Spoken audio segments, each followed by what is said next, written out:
நம்முடைய ரத்தத்தோட நிறமும் நம்ம துருப்பிடிக்கிற இரும்போட நிறமும் ஒரே அறிவியல் அப்படின்னா நம்ப முடியுதா? இதை பற்றி ஒரு சுவாரஸ்யமான ஒரு காணொலியை நான் சமீபத்தில் பார்த்தேன். பிரையன் காக்ஸ்ன்னு சொல்லிட்டு இங்கிலாந்தை சேர்ந்த ஒரு புகழ்பெற்ற விஞ்ஞானி. அழகாக ரொம்ப அறிவியல் பேசுவார். அவருடைய காணொலியை தான் நான் தமிழில் உங்கள்கிட்ட பகிர்ந்துக்கலாம்னு நான் நினைக்கிறேன். ஸோ இரும்பு ஏன் துருப்பிடிக்குது அப்படின்னா, இரும்புக்கு இயற்கையாகவே ஒரு பண்பு இருக்குது. அது தன்னுடைய எலக்ட்ரான்களை ஈஸியாக இழந்துடும், அதாவது மற்றவங்களுக்கு கொடுத்துரும். ஆக்சிஜனுக்கு என்ன ஒரு பண்பு இருக்குன்னா, ஃப்ரீயாக ஏதாவது எலக்ட்ரான் இருந்துச்சுன்னா அதை தன்னை வாங்கிக்கிறோம். ஸோ ஒரு பேர் வந்து டோனர்னு சொல்லுவாங்க, எலக்ட்ரானை டொனேட் பண்ணுறது. இன்னொன்று பண்ணுவாங்கன்னா எலக்ட்ரானை அக்செப்ட் பண்ணுறது, அக்செப்டான்னு சொல்லுவாங்க.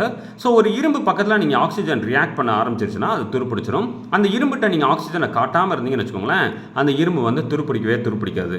சரி, இதுக்கும் ரத்தத்துக்கும் என்ன சம்மந்தம் அப்படின்னா, ரத்தத்துடைய முக்கிய வேலை என்ன அப்படின்னா, அது நுரையீரலேருந்து பம்ப் பண்ணும்போது இந்த ரத்தம் எங்கெல்லாம் போதோ அங்கெல்லாம் ஆக்சிஜனை கொண்டு போகும். அப்போ ஆக்சிஜனை எது கொண்டு போகும்?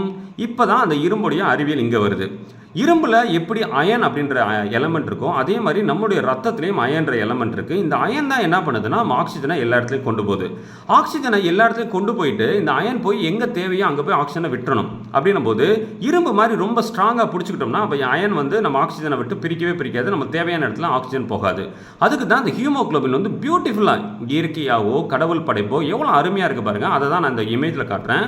இந்த ஹீமோகுளோபினோட ஸ்ட்ரக்சர் இதுதான். நடுவில் அயன் இருக்குது. இந்த அயனை சுற்றி நைட்ரஜன் இருக்குது. அதை சுற்றி கார்பன் ஆக்சிஜன் அப்படின்ற சைக்கிள் இருக்குது. இந்த மாதிரி சைக்கிள் பேர் பார்த்தீங்கன்னா ஹீம். இது ஒரே ஒரு சைக்கிள் தான், இது பேர் ஹீம். இதே மாதிரி நீங்கள் 4 சேர்ந்ததுனா தான் இது பேர் தான் பார்த்தீங்கன்னா ஹீமோகுளோபின். அப்போ நேராக அந்த இரும்பு நடுவில் இருக்க அயன் வந்து எஃப்இன்றதான் அயன் வந்து நேராக ஆக்சிஜனை பிடிச்சிருச்சுன்னு வச்சுக்கோங்களேன், அந்த ஆக்சிஜனை அவ்வளோ ஈஸியாக விடாது. அப்போ அந்த விடுற மாதிரி இருக்கிறதுக்கு என்னது, இந்த அயனை சுற்றி பாருங்கள், நைட்ரஜன் கார்பன் இந்த மாதிரி ஸ்ட்ரக்சர்லாம் இருந்துட்டு இந்த மாதிரி ஒரு பிணைப்பு என்ன பண்ணுதுன்னா, இது நம்மளுடைய ரத்தத்தில் இருக்குது. இந்த ரத்தம் என்ன பண்ணுது, ஆக்சிஜனை கொண்டு போகுது. இந்த அயனை வந்து இந்த அயன் வந்து ஆக்சிஜனை கொண்டு போகும்போது ரத்தம் நல்ல சிவப்பாக இருக்கும். இப்போ ஒருவேளை எனக்கு மூளைக்கு எனக்கு ஆக்சிஜன் தேவைப்படுச்சுன்னா இது நேராக கொண்டு போய் அந்த மூளையில் அந்த ஆக்சிஜனை விட்டுரும். விட்ட உடனே அந்த ரத்தத்துடைய சிகப்போடைய நிறம் குறைஞ்சிரும். திருப்பி அந்த ரத்தம் என்ன பண்ணும், நம்முடைய லங்ஸுக்கு வந்துடும். லங்ஸ் வந்துட்டு திருப்பி அந்த ஆக்சிஜனை எடுத்துக்கிட்டு, நம்ம சுவாசிக்கிறோம்ல அந்த ஆக்சிஜனை எடுத்துட்டு திருப்பியும் ரத்தம் நல்ல சிவப்பாக மாறிட்டு திருப்பி எங்கே தேவையோ அங்கே கொண்டு போய் ஆக்சிஜனை கொடுக்கும். எது கொண்டு போகும்? நம்ம ரத்தத்தில் இருக்க ஹீமோகுளோபினில் இருக்க அயன்.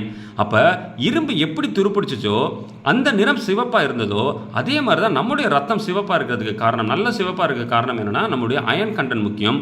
அதனால தான் நல்ல இரும்பு சாப்பிடுங்க, நல்ல டேட்ஸ்லாம் சாப்பிடுங்க சொல்கிறதுக்கு காரணம் என்னென்னா, அதுதான் நம்மளுக்கு தேவையான ஆக்சிஜனை நல்லபடியாக கொண்டு போகும். சரியா? அப்போ நெக்ஸ்ட் டைம் நீங்கள் துருப்பிடிக்கிற இரும்பை பார்த்தீங்கன்னா நம்முடைய ரத்தத்தை தான் நம்ம யோசிக்கணும். எவ்வளோ சுவாரஸ்யமான அறிவியல், கடவுளுடைய படைப்போ இயற்கையோட படைப்போ. நன்றி.